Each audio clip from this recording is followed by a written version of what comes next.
My name is Ellen. I'm 29 years old, and I'm standing in a bankruptcy courtroom watching my parents' lawyer present fabricated evidence to destroy me.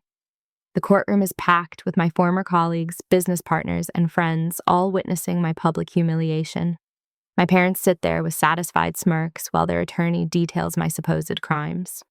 Then the judge's eyes narrow, focusing on my parents with laser intensity.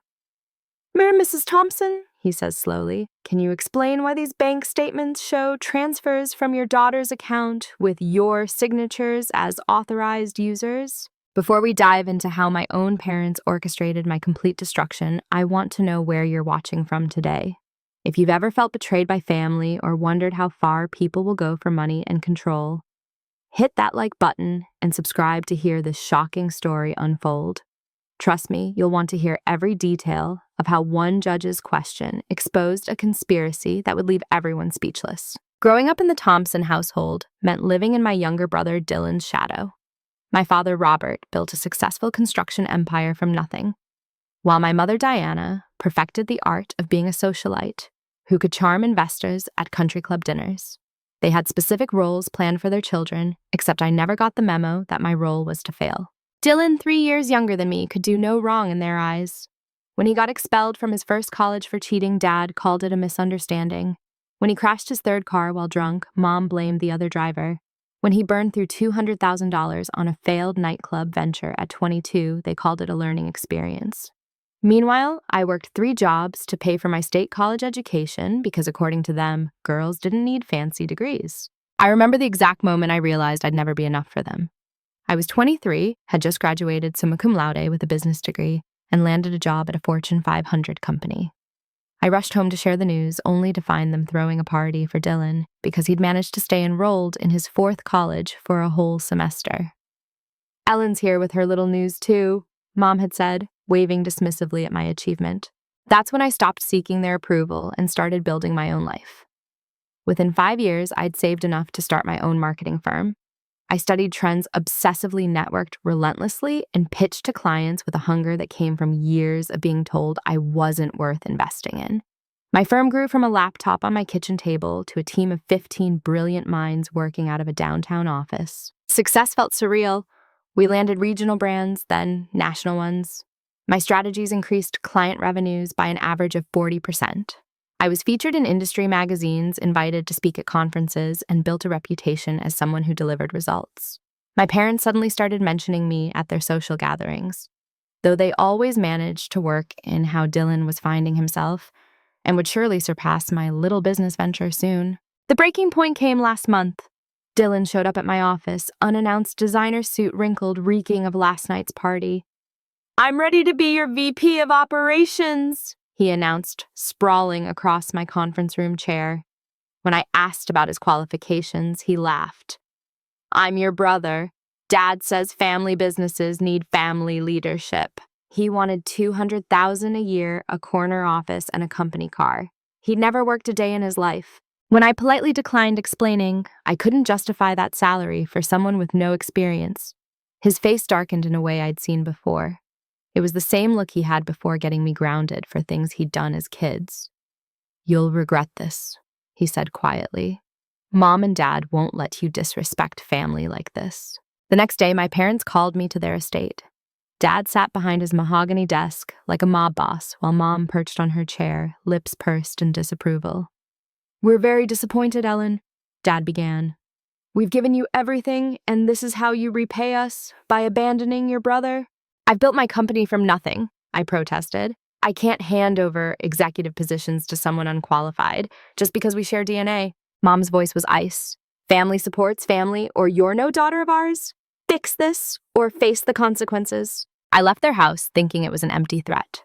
After all, I was 29, financially independent, and had just secured a $5 million contract with a tech giant. What could they possibly do to me? The first sign something was wrong came 3 days later when 2 major client meetings mysteriously canceled. Then my biggest proposal, which only my core team knew about, showed up in a competitor's pitch deck. Someone was sabotaging me from the inside. And as I watched Dylan post photos from his new business venture launch party, I realized my parents' war had already begun. The sabotage started subtly, like carbon monoxide poisoning. You don't notice until you're already suffocating. First, small discrepancies appeared in our financial reports. Numbers that didn't quite add up, transactions I couldn't remember authorizing. I spent nights poring over spreadsheets, convinced I was missing something obvious. Then Janet, my CFO, walked into my office on a Tuesday morning with tears in her eyes. "I can't do this anymore," she said, placing her resignation on my desk. When I pressed for reasons, she just shook her head and whispered, "I'm sorry, Ellen. I have a family too." She was gone within an hour, taking her passwords and leaving our financial systems in chaos. That afternoon, while trying to untangle Janet's abrupt departure, I discovered something that made my blood freeze. Buried in our incorporation documents from 7 years ago was a clause I didn't remember. My parents were listed as silent partners with a 25% stake. The signature was mine, but the memory was foggy. Then it hit me. I'd signed those papers right after my appendectomy when I was 22, high on pain medications, and trusting Dad when he said he was helping with the legal stuff. The discoveries kept coming like dominoes falling. Our business credit lines, which should have had $500,000 available, were maxed out. When I called the bank, they had records of withdrawals I'd never made authorized by the silent partners. My company credit cards started declining. Vendors called about unpaid invoices I knew we'd settled. My employees began acting strange. Secret meetings stopped when I walked by. Resignations piled up on my desk. 5 of my best people, including my lead designer and senior strategist, gave notice in the same week. Their explanations were vague, guilty looks avoiding my eyes. It wasn't until I saw a LinkedIn announcement that the pieces clicked. They were all joining a new marketing firm called Dynasty Digital with Dylan Thompson as CEO. The lawsuit arrived on a Friday, served by a process server who looked genuinely sorry as he handed me the papers. My parents were suing me for embezzlement, claiming I'd stolen their investment in my company and misused family funds. The amount they wanted was everything I had and then some. $3 million in damages, plus interest, plus emotional distress. Mark, my business partner since day one, found me hyperventilating in the bathroom. "Ellen, we need to talk," he said gently. Over coffee that tasted like ash, he confessed that my parents had approached him. They'd offered him full ownership of our company if he testified that I'd been stealing funds. I told them no, he assured me. But Ellen, they knew things. Private things about my daughter's medical bills, my mortgage. They made it clear they could make my life very difficult. Client contracts started canceling like a cascade. The tech giant pulled out citing reputation concerns. Smaller clients followed each with similar vague explanations about company direction and stability issues. My phone rang constantly with reporters asking about the family fraud scandal. Someone had leaked the lawsuit to the press with the headline, "Ungrateful Daughter Steals from Family Empire." I hired the best attorney I could still afford, only to have him withdraw from the case a week later. "Conflict of interest," he mumbled, not meeting my eyes. The second lawyer lasted 3 days. By the 4th attempt, I understood. Mitchell Crawford, my parents' attorney, was a legend in our city. He didn't just win cases, he destroyed opponents. His firm had connections everywhere, and no one wanted to stand against him. My personal life crumbled alongside my professional one. James, my fiancé of 2 years, became distant and suspicious. He started questioning purchases we'd made together, asking about money I'd hidden from him. One night I came home to find him packing.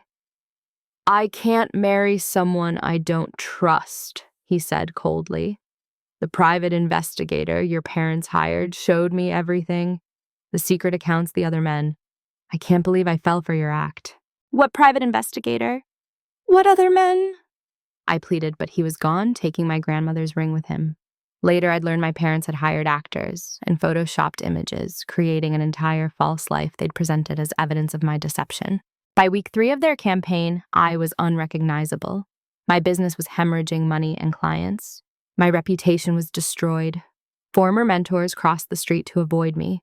Speaking engagements were canceled. The Marketing Association revoked my membership pending investigation. My landlord, who'd been a family friend of my parents for 30 years, served me an eviction notice for breach of character clause. The night I sat in my office, now empty except for repo notices, I finally understood the full scope of their attack. This wasn't about Dylan's job or family loyalty. This was about power and control. I'd committed the unforgivable sin of succeeding without their permission, of building something they couldn't claim credit for. And now they were going to take it all, leaving me with nothing but the shameful story of the daughter who betrayed her family's generosity. The courthouse steps seemed steeper than Everest as I climbed them for the first preliminary hearing. My discount lawyer, the only one who'd take my case for the little money I had left, looked like he'd rather be anywhere else. Inside, the gallery was packed. My parents had made sure everyone who mattered in our business community would witness my downfall. Then I saw her. Sophie, my best friend since freshman year of college, sitting on my parents' side of the courtroom. Our eyes met and she quickly looked away. My stomach dropped as Mitchell Crawford called her as their first witness. "Miss Chen, how long have you known the defendant?" Crawford's voice was smooth as silk. 15 years, Sophie answered, her voice barely audible. And in those 15 years, did Miss Thompson ever discuss her feelings about her family's wealth? Sophie's testimony was a masterclass in twisting truth into poison. Yes, I'd complained about my parents favoring Dylan, but she made it sound like bitter obsession. Yes, I'd said I wanted to build something of my own, but she painted it as greed and revenge. The worst part was the grain of truth in every lie, making it impossible to defend against.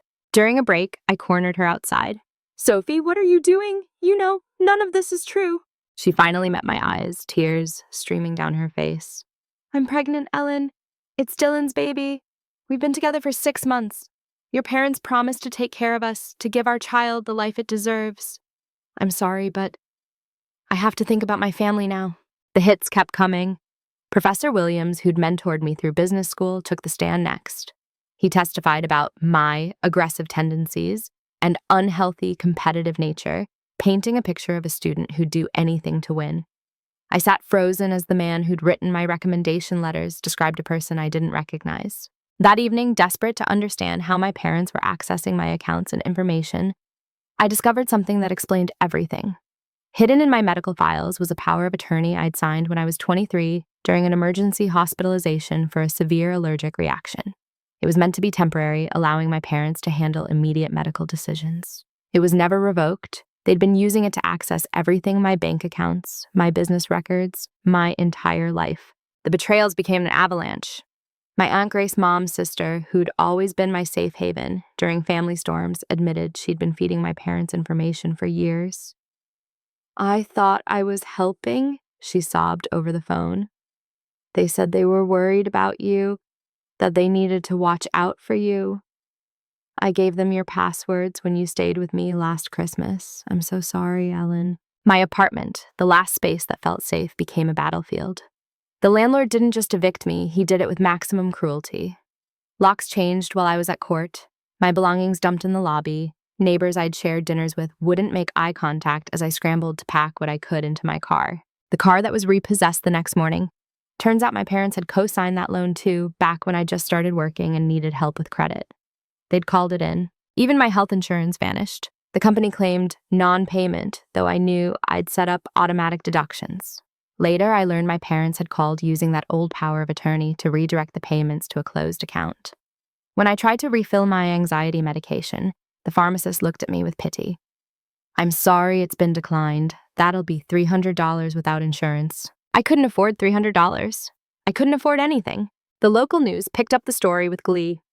"Thompson family feud, daughters greed, tears, dynasty apart." They used a photo from last year's charity gala where I stood between my parents smiling. The crawl underneath read, "Alleged embezzler Ellen Thompson built her business on stolen family funds." My phone buzzed with former clients distancing themselves, colleagues unfriending me on social media, speaking engagements formally withdrawing their invitations. The studio apartment I finally found was in the worst part of town, above a 24-hour liquor store. 600 square feet with bars on the windows and a door that didn't quite close right. The first night, lying on an air mattress that slowly leaked through the hours, I stared at water stains on the ceiling and tried to remember who I'd been before all this started. My parents' influence reached even here. Job applications were rejected without explanation. A grocery store manager took one look at my name and said the position had been filled. A fast food place was willing to hire me until a phone call came during my interview. The manager's face changed, and suddenly they weren't hiring after all. The coup de grace came when I tried to access my business accounts to pay my remaining employees their final checks. everything was frozen. A court injunction prevented me from touching any assets until the embezzlement case was resolved. 15 people who'd trusted me, who'd built their careers with my company, wouldn't get their last paychecks because of my parents' lies. Miranda Chen found me that night. Not Sophie, but Miranda, a forensic accountant who'd worked with Janet before she disappeared. I was sitting on the liquor store steps, having been locked out because I was $5 short on rent when she approached. "Ellen Thompson?" she asked carefully, like approaching a wild animal. "I think we need to talk about what really happened to your company's money." Thanksgiving arrived with the cruel irony of having nothing to be thankful for. My studio apartment felt smaller than ever as I heated a cup of instant ramen on a hot plate I'd bought at a thrift store. Through the thin walls, I could hear families gathering laughter and warmth that felt like it belonged to a different universe. The eviction notice taped to my door that morning was almost anticlimactic. Of course I'd lose this place too. The landlord had discovered who I was, and suddenly my cash rent wasn't good enough anymore. 7 days to vacate. I laughed a broken sound that scared me because where exactly was I supposed to go? That night, I sat in the bathroom with a bottle of sleeping pills I'd hoarded from better days. The media painted me as a greedy daughter who'd stolen from her generous parents. My friends believed I was a fraud. My business was destroyed. My reputation shredded, my future erased. Dylan was living my life running a company built with my stolen employees and clients. The pills felt light in my hand, like an easy answer to an impossible problem. What stopped me was finding an old journal tucked in a box I hadn't unpacked. College-era Ellen had written about her dreams, her plans to build something meaningful. "They'll never believe in me," I'd written at 19, "so I'll believe in myself enough for everyone." That girl didn't know what was coming, but she'd been right about one thing. No one else would save me. I had to save myself. I flushed the pills and called the only person who might listen, Miranda Chen. She met me at a 24-hour diner, buying me the first real meal I'd had in days. "Janet didn't just quit," she said without preamble. "She ran. But before she left, she gave me something. She said if anything happened, I should find you." Miranda pulled out a flash drive wrapped in plastic. She encrypted it, said only you would know the password. Something about a song you two always laughed about during late-night audit sessions. My mind raced until it hit me. "Ice, ice, baby," I whispered. Janet and I had been punch-drunk exhausted during our first major audit, and that song came on. We'd performed the entire rap terribly, and it became our inside joke for pushing through tough times. The files unlocked like a treasure chest of truth. Janet had documented everything, the real embezzlement, the money laundering, the systematic fraud. But it wasn't my name on those documents. It was Robert and Diana Thompson using my company as a washing machine for their construction empire's dirty money. "Your parents' business has been failing for years," Miranda explained as we scrolled through spreadsheets. "Bad investments, lawsuits from cut corners, union problems. They've been moving money through your company to hide assets from creditors. When you refused to give Dylan control, they realized they needed a new plan. Destroy you. Take the company through the courts and use it to funnel more money offshore." The scope was staggering. $15 million had passed through my business accounts, hidden in legitimate transactions. My success had been the perfect cover for their crimes. But Janet had tracked every penny, documented every fraudulent transfer, even recorded phone conversations where my parents discussed their plans. "Why didn't she go to the authorities?" I asked. "Because your parents threatened her daughter," Miranda said quietly. "They have photos of her at school, her daily routine. They made it clear what would happen if Janet talked, so she ran, but she left us the evidence." We worked through the night, Miranda translating the financial crimes into language I could understand. My parents had been brilliant in their evil. Every embezzlement they'd committed was structured to look like I'd done it. If not for Janet's meticulous documentation showing the real paper trail, I'd never have been able to prove my innocence. As dawn broke through the diner windows, my phone rang from an unknown number. I almost didn't answer, but something made me pick up. "Ellen." "This is David Kim, the tech CEO whose contract I'd lost. I've been following your situation and something doesn't add up. A forensic analyst who embezzles money doesn't leave such obvious tracks. Can we meet?" Within hours, I was sitting in David's office showing him what we had found. His expression darkened with each revelation. "I pulled out because your parents threatened to expose some early mistakes my company made if I didn't cut ties with you," he admitted. "But this changes everything. What do you need?" What I needed was resources, legal help, and credibility. David provided all three. He hired a private investigator to find Janet, who was hiding in witness protection in Oregon. He connected me with Samantha Rivers, an attorney who specialized in financial crimes and had a personal hatred for bullies like Mitchell Crawford. Most importantly, he believed me. The private investigator found more than Janet. He discovered a pattern going back 20 years. My parents had destroyed 3 other business owners using similar tactics: a restaurant owner who'd refused to sell to them, a contractor who'd reported their safety violations, a banker who'd questioned their loan applications. All had faced mysterious legal troubles, embezzlement charges, and public humiliation. 2 had committed suicide. The 3rd lived in poverty, still proclaiming innocence no one believed. Janet agreed to testify via secure video link. Her evidence was overwhelming, but she was terrified. "They destroyed you, and you're their daughter," she said. "What do you think they'll do to me?" Aunt Grace, drowning in guilt, became an unexpected ally. She'd kept recordings of conversations where my parents explicitly discussed their plans. "I thought they were venting," she cried. "I didn't realize they were serious until I saw what they did to you." She had 5 years of family dinners recorded on her phone, a habit from her therapy for anxiety. Those recordings included my parents laughing about destroying the restaurant owner, planning Dylan's fake business, and discussing how to frame me for their financial crimes. Sophie cracked next. The pregnancy had been a lie, a trap Dylan and my parents had set to ensure her testimony. The shame of betraying me for a false promise broke her. She came to my motel room at 2 a.m, sobbing so hard she could barely speak. "They have videos," she finally managed.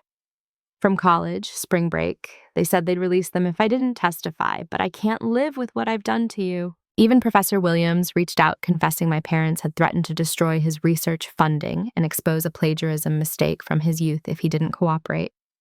"Your father sits on the university board," he explained.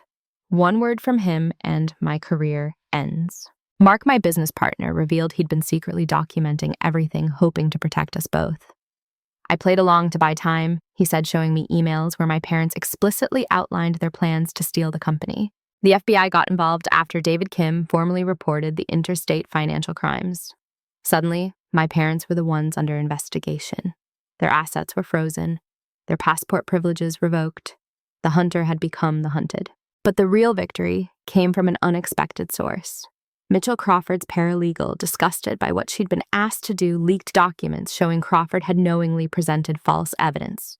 She'd made copies of everything, including emails where he discussed fabricating evidence with my parents. Her conscience wouldn't let her watch another innocent person be destroyed.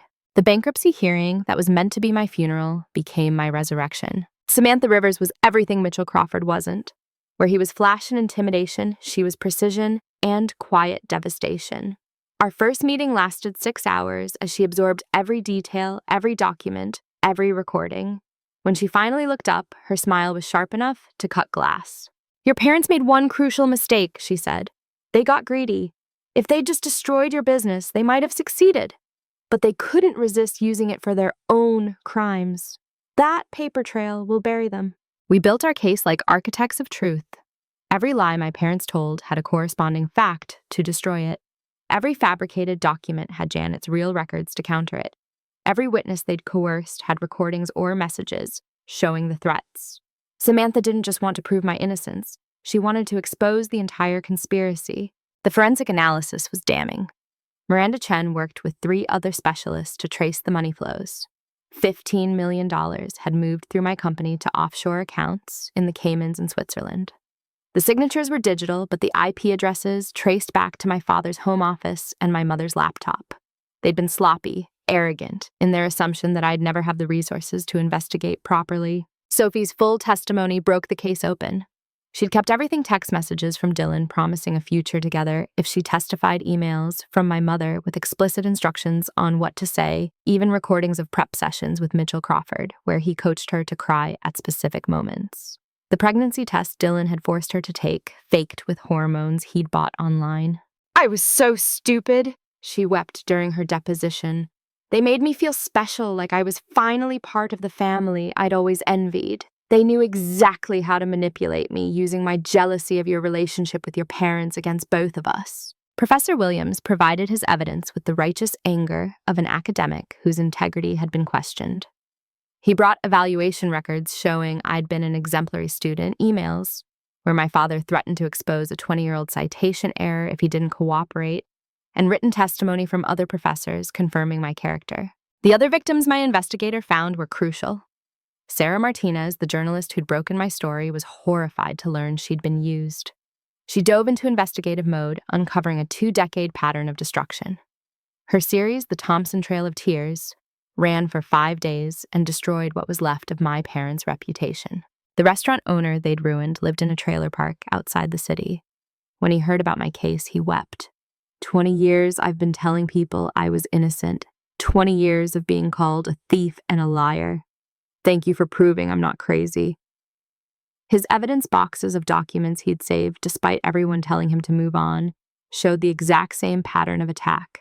James, my ex-fiancé, came forward on his own. The private investigators my parents hired had approached him with doctored photos and fake evidence of my infidelity, but guilt had been eating at him.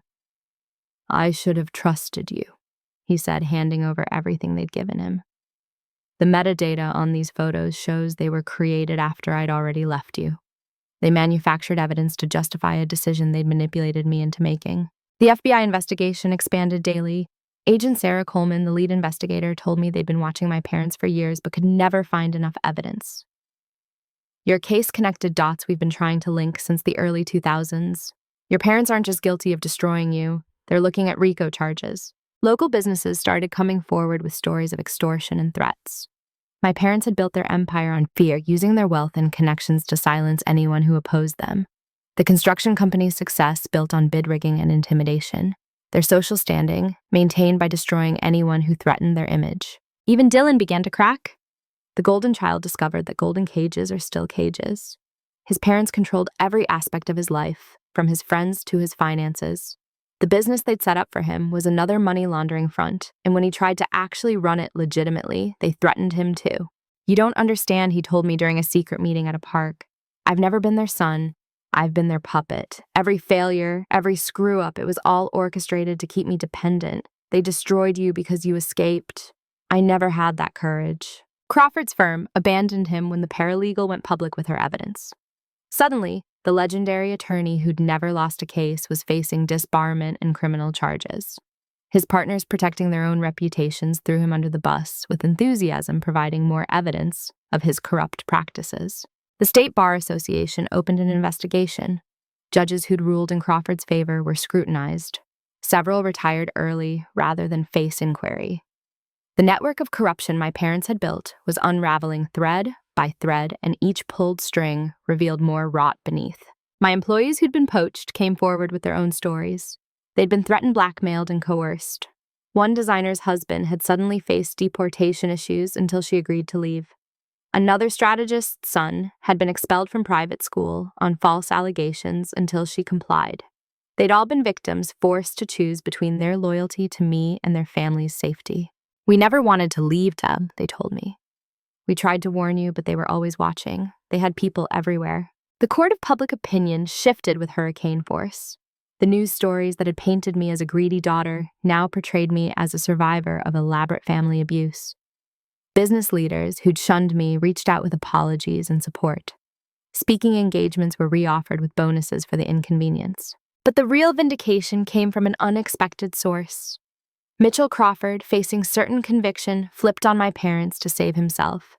He provided prosecutors with 10 years of communications, showing not just my case, but dozens of others where my parents had used him to destroy their enemies. His testimony would be the final nail in their coffin. The day before the bankruptcy hearing that would decide everything, I sat with my legal team, surrounded by boxes of evidence that proved not just my innocence, but my parents' decades of crimes. Samantha looked at me with something like awe. In 30 years of practice, I've never seen anything like this. They built an empire of destruction, and you're the one who finally stood up to them. Tomorrow, we don't just save your business. We deliver justice for everyone they've hurt. I thought about the restaurant owner and his trailer, the contractor who'd lost everything for reporting safety violations, the banker who'd questioned their loans and paid with his career. Tomorrow wasn't just about me. It was about all of us who'd been crushed under the Thompson boot. And I was ready to watch it all come crashing down. The courtroom was standing room only on the day that would determine everything. Media outlets had sent their best reporters. Business leaders who'd watched my fall from grace came to witness what promised to be either my complete vindication or final destruction. My parents sat at their table like royalty holding court, still confident in their power. Judge Harrison, known for his no-nonsense approach to financial crimes, reviewed the mountain of evidence with meticulous attention. The bankruptcy filing that was supposed to be my financial funeral had transformed into something else entirely, a criminal exposure of the Thompson empire. I took the stand first, Samantha guiding me through testimony we'd rehearsed 100 times. But no amount of preparation could have prepared me for facing my parents' hatred directly. My mother's face twisted with each piece of evidence presented. My father's mask of calm cracked when the offshore accounts were detailed. "Miss Thompson," Samantha said clearly, "please explain how you discovered the fraudulent transactions in your business accounts." I walked through the discovery process, keeping my voice steady despite my mother's audible scoffs. The forensic evidence was projected on screens, showing the money trail that led directly back to my parents.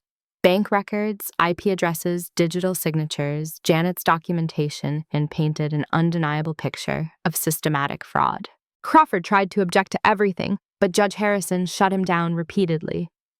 "Mr. Crawford, I've allowed you significant latitude given the serious nature of these accusations. However, if you interrupt one more time without legal basis, I'll hold you in contempt."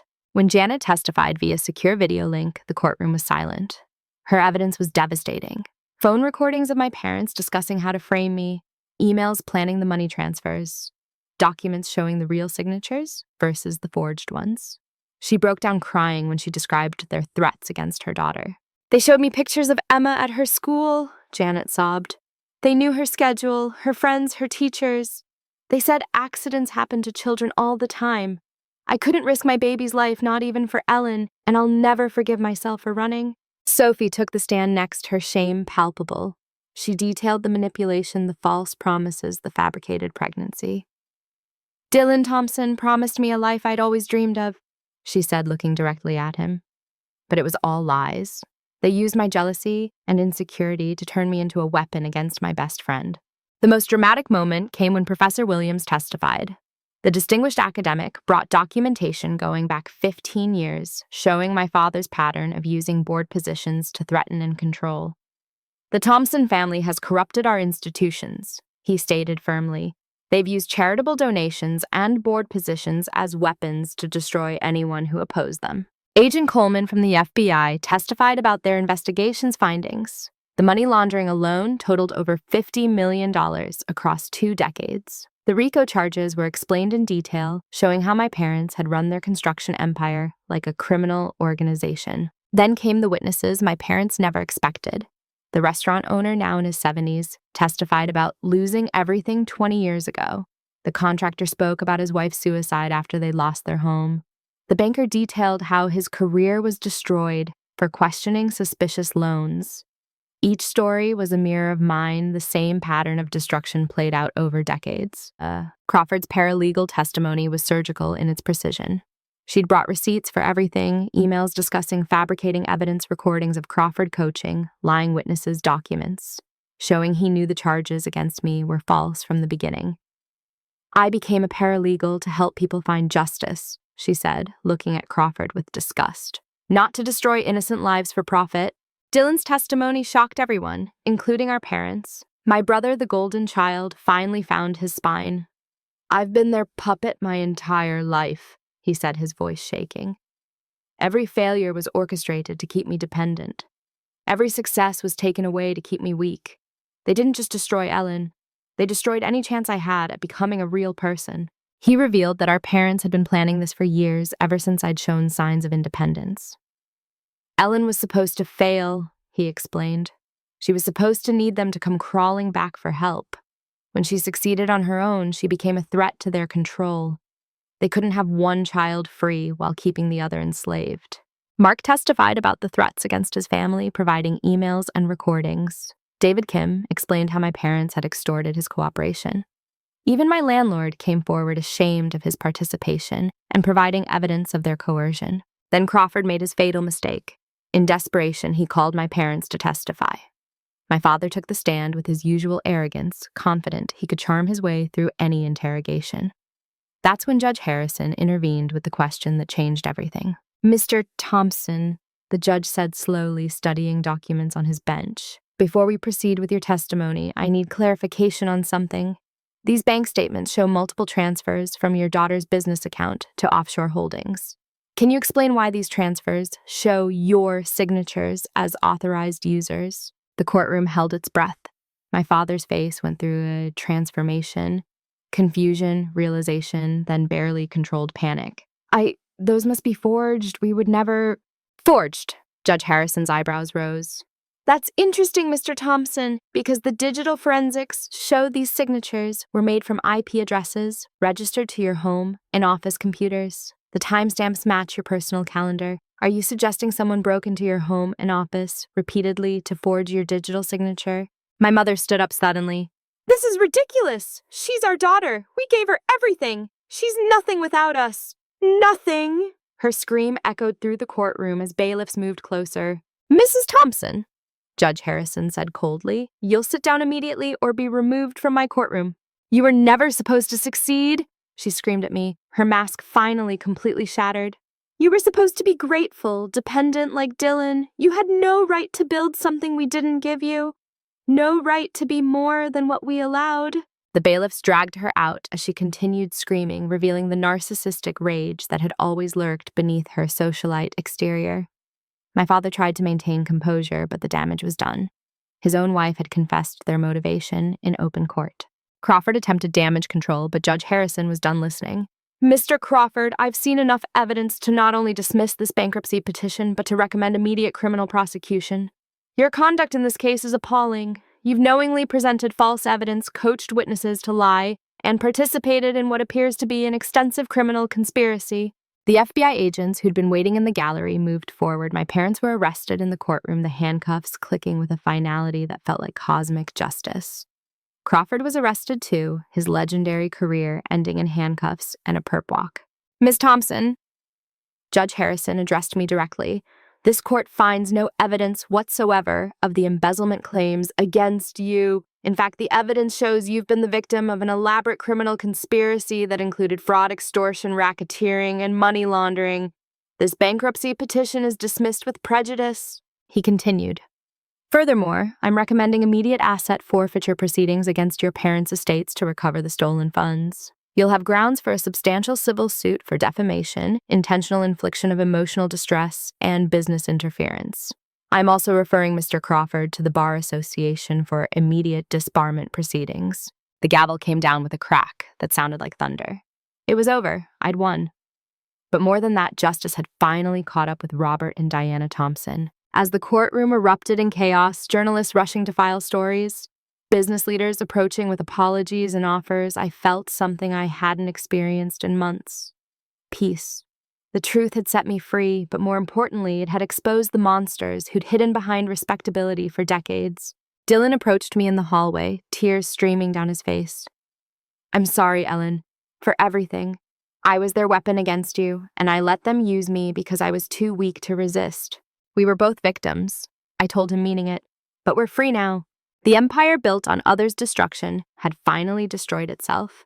The Thompsons, who'd ruled through fear and intimidation, were heading to federal prison, and I was still standing. 6 months later, I stood in the renovated offices of my reborn company, Phoenix Marketing Solutions. The name felt appropriate. I'd risen from the ashes of my parents' attempt to destroy me.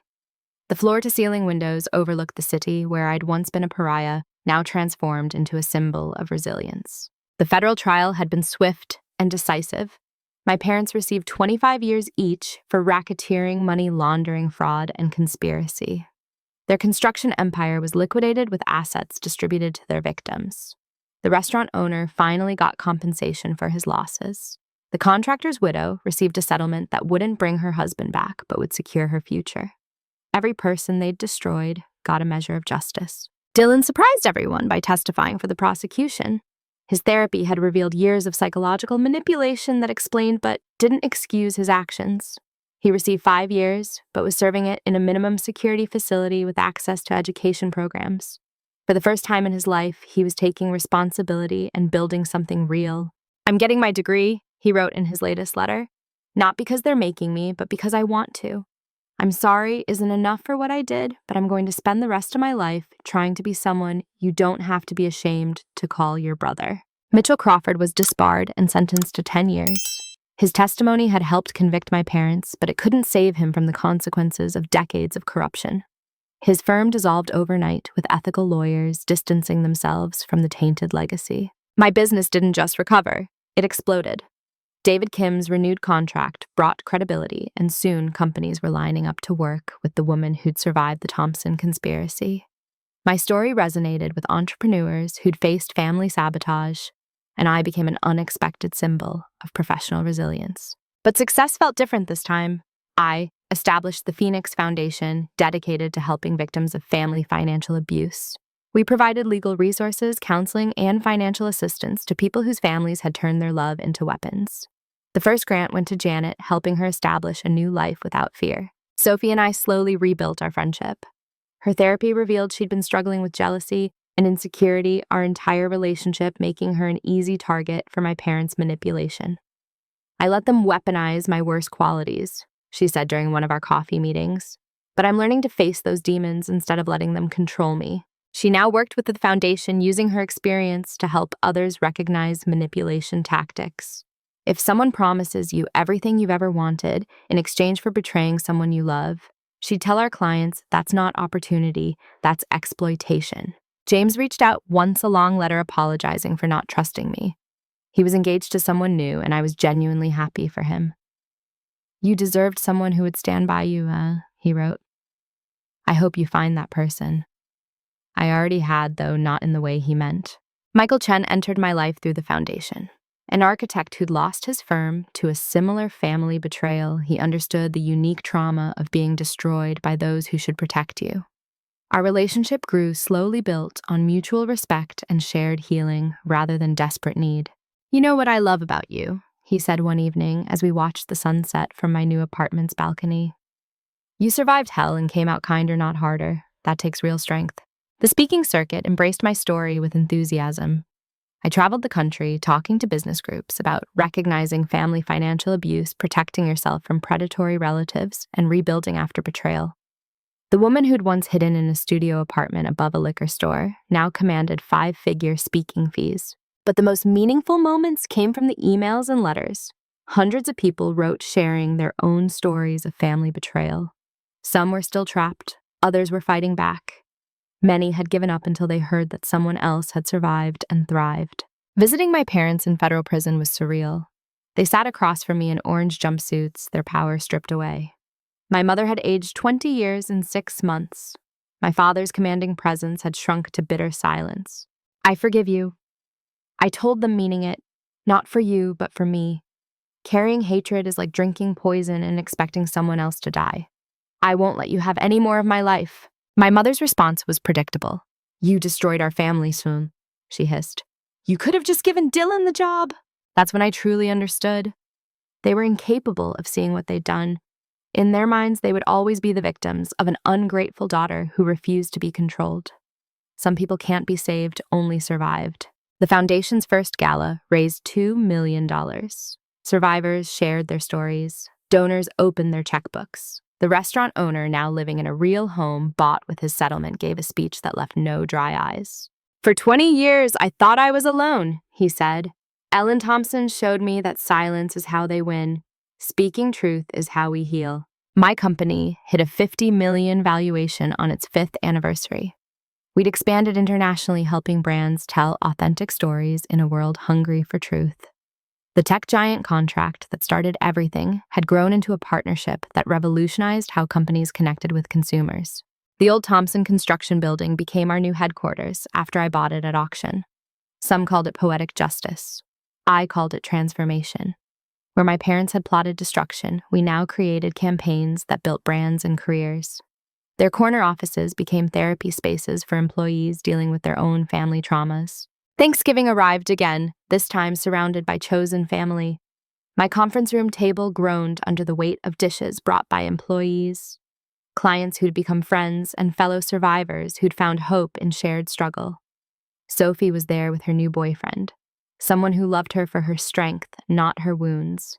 Mark and his family joined us, his daughter healthy thanks to better insurance my company provided. Even Dylan called from prison clean for the first time in his adult life.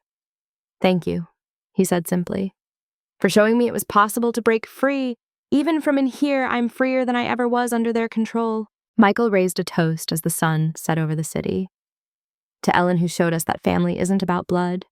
It's about who shows up when your world crumbles and helps you build something better from the rubble. As glasses clinked and laughter filled the space that had once echoed with emptiness, I thought about the journey from that courtroom to this moment. My parents had tried to bankrupt me in every way possible, financially, emotionally, spiritually, and professionally. They'd nearly succeeded. But that judge's one question had revealed the truth they couldn't hide. When you build your empire on someone else's destruction, you're the one who's truly bankrupt. Real wealth isn't in bank accounts or business valuations. It's in relationships built on trust, success earned through integrity, and the strength to transform trauma into triumph. I looked around the table at faces that had become my real family. Former employees who'd returned with fierce loyalty. Clients who'd stood by me when it would have been easier to walk away. Survivors who'd found strength in shared struggle. This was wealth my parents could never understand or destroy. My phone buzzed with another email from someone sharing their story of family financial abuse, seeking guidance on how to escape and rebuild. Tomorrow I'd respond offering resources and hope. Tonight, though, I simply existed in gratitude for the life that had emerged from the ashes of what they'd tried to burn down. The Thompson dynasty had fallen, but something better had risen in its place. Not an empire built on fear and control, but a foundation constructed from resilience, truth, and the radical act of choosing your own family. My parents were wrong about one thing: I hadn't destroyed our family. I'd simply refused to let it destroy me. And in that refusal, I'd found everything they'd tried to steal: love, success, peace, and the knowledge that no one's approval but my own determined my worth. As laughter echoed through the offices that had once housed their schemes, I smiled at the beautiful irony. They'd hired a lawyer to bankrupt me in front of everyone. Instead, they'd revealed their own moral bankruptcy to the world. And from their ashes, I'd built a life more valuable than any inheritance they could have offered. Sometimes the greatest fortune you can inherit is the strength to build your own legacy. What would you do if your own family tried to destroy everything you'd built? Have you ever faced betrayal from those who should have protected you? Share your thoughts and experiences in the comments below. If this story resonated with you, please hit that like button and subscribe for more content about overcoming family trauma and building success on your own terms. Share this with anyone who needs to hear that they're not alone in their struggle against toxic family dynamics. Thank you for joining me on this journey, and remember, your worth isn't determined by those who try to diminish it, but by your courage to rise above their limitations.